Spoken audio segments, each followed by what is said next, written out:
Hello students.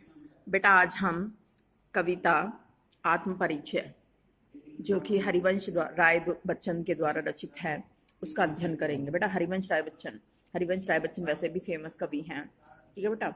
Amitabh Bachchan के पिता कहे जाते हैं। हरिवंश राय बच्चन जिनका जन्म जो है 1907 में इलाहाबाद में हुआ था, उत्तर प्रदेश में। इनकी फेमस रचनाओं में मधुशाला, मधुकलश, मधुबाला जो है इनकी प्रसिद्ध रचनाएं हैं। निशान निमंत्रण, इनकी जितनी भी रचनाएं हैं वो सारी की सारी बच्चन ग्रंथावली के नाम से 10 खंडों में 2003 में बेटा इनको पूरी की पूरी संपूर्ण जो है 10 खंडों में वर्गीकृत की गई। क्यों? क्योंकि 2003 में इनका निधन हुआ था मुंबई में कलावती अस्पताल में। 1942 से 52 तक इन्होंने विविध कहते हैं कि विश्वविद्यालय के अंदर प्राध्यापक का कार्य भी किया। आकाशवाणी से भी ये जुड़े रहे। इलाहाबाद में इन्होंने अपना कार्यकाल काफ़ी अच्छे से निभाया।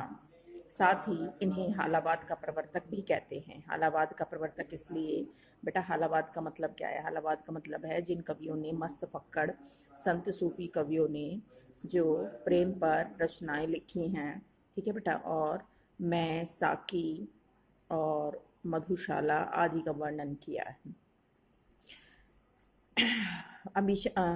हरिवंश राय बच्चन ने भी इसी प्रकार से इनका वर्णन करते हुए जीवन को मधुकलश बताया है।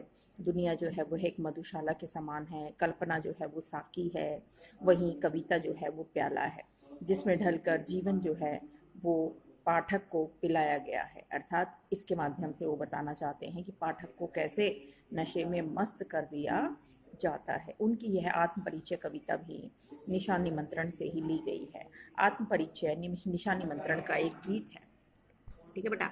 यह एक गीति काव्य में रचित है जिसमें कवि ने एक गीत के माध्यम से जीवन की सच्चाई को व्यक्त किया है। लोग उनसे कहते हैं कि वह अपने बारे में कुछ बताए, लेकिन वह स्वयं के बारे में कुछ नहीं बताते, क्योंकि यह उन दिनों की रचना है जब कवि की पत्नी का निधन हुआ था।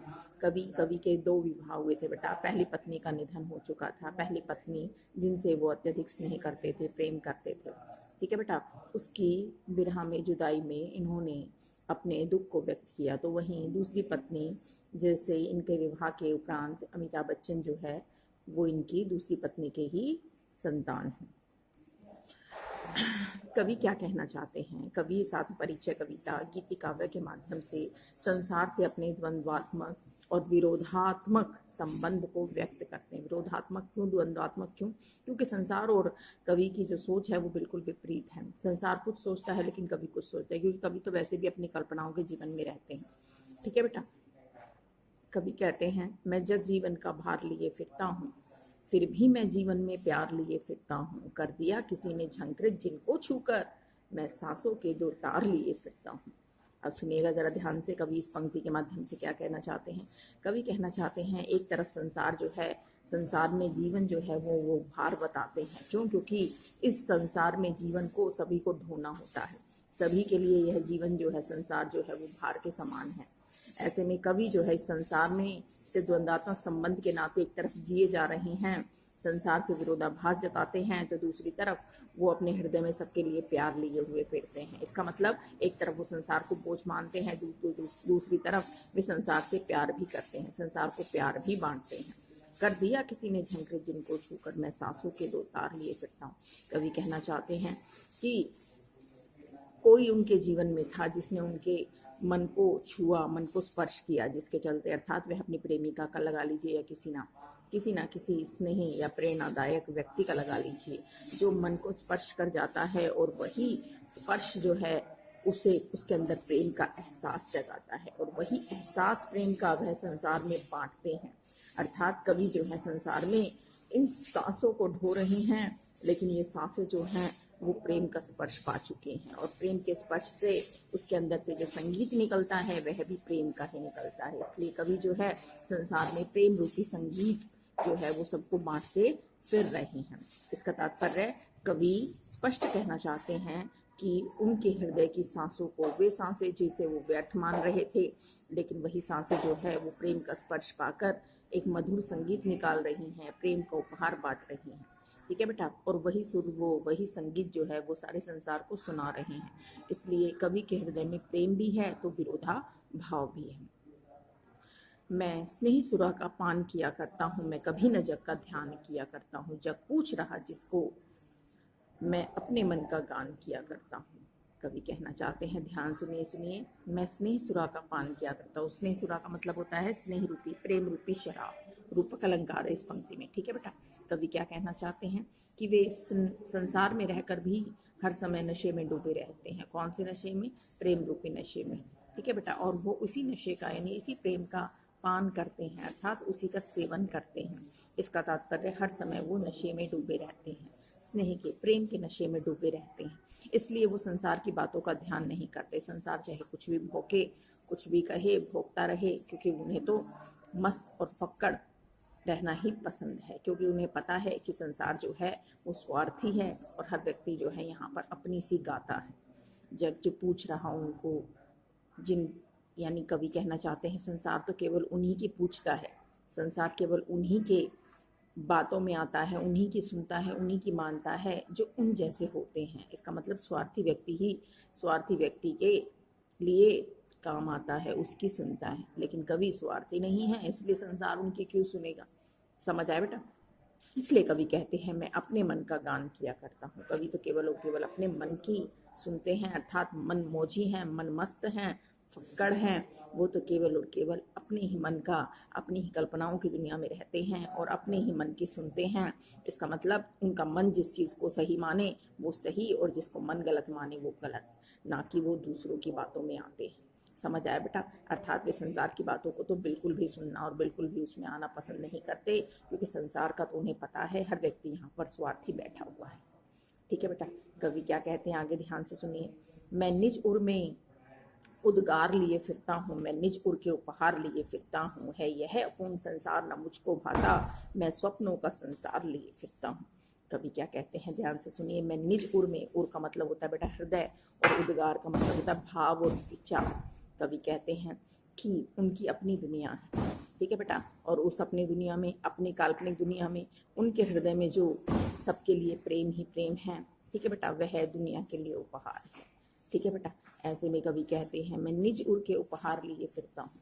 मैं निज उर के, उनके अपने विचार है, अपने भाव है, अपनी सोच है, और वह अपनी सोच के साथ ही आगे बढ़ते हैं। ठीक है बेटा। और अपने ही मन के उपहार हैं, अपने ही मन के उद्गार हैं, जो वे संसार में व्यक्त करते हैं, जो संसार को बांटते फिरते हैं। मैं यह अपूर्ण संसार, क्योंकि संसार को कवि को संसार अधूरा लगता है। वास्तव में यह संसार कवि को लगता है कि यह अधूरा है। क्यों? क्योंकि इसमें वो भाव नहीं है, वो विचार नहीं है। यह संसार वैसे भी स्वार्थी है, मतलबी है, सब अपना मतलब निकालते हैं और एक तरफ हो जाते हैं। इसलिए कवि को यह संसार बिल्कुल अधूरा लगता है। मैं अपने संसार, इसलिए कवि अपने स्वप्नों के संसार में रहते हैं, अर्थात अपनी कल्पनाओं की दुनिया में रहते हैं।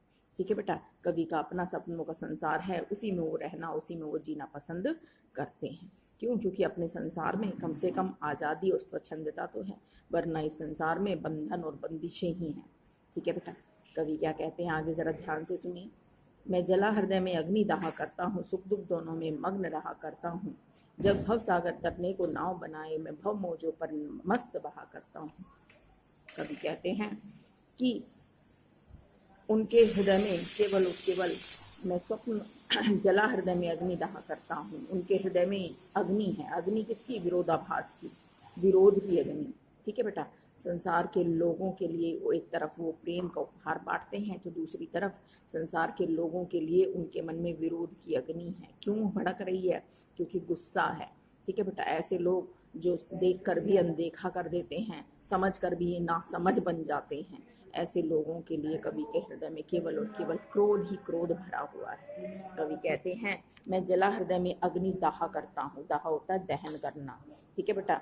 कवि अपने हृदय में क्रोध की अग्नि लिए फिरते हैं।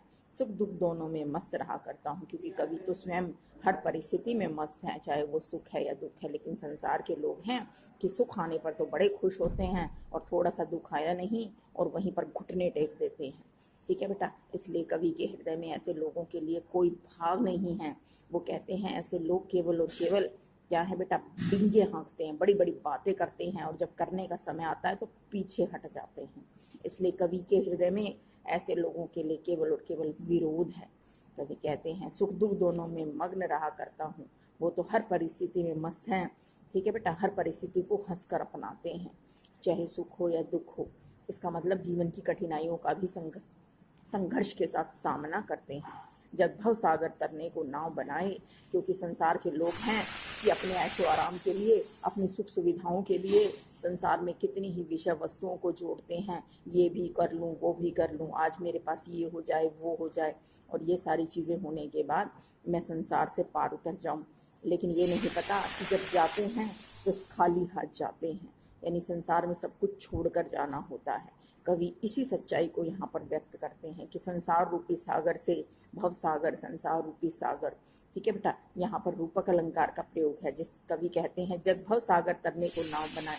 ये संसार जो है वो जीवन रूपी सागर से पार उतरने के लिए तरह तरह के संसाधन, सुख सुविधाओं को जोड़ता है। लेकिन कवि जैसे लोग तो हर परिस्थिति में मस्त बहा करते हैं, अर्थात वो तो लहरों का भी डट कर सामना करते हैं। वो संसार रूपी सागर में अपने साथ कोई सुविधाएं नहीं लेकर चलते, अपितु वे तो हर लहर पर मस्त बहते हैं। चाहे वे लहरें उन्हें कहीं भी ले जाएं, उन्हें किसी भी बात की चिंता नहीं होती, क्योंकि उन्हें पता है कि जीवन की हर कठिनाई को उन्हें हंसकर ही झेलना है।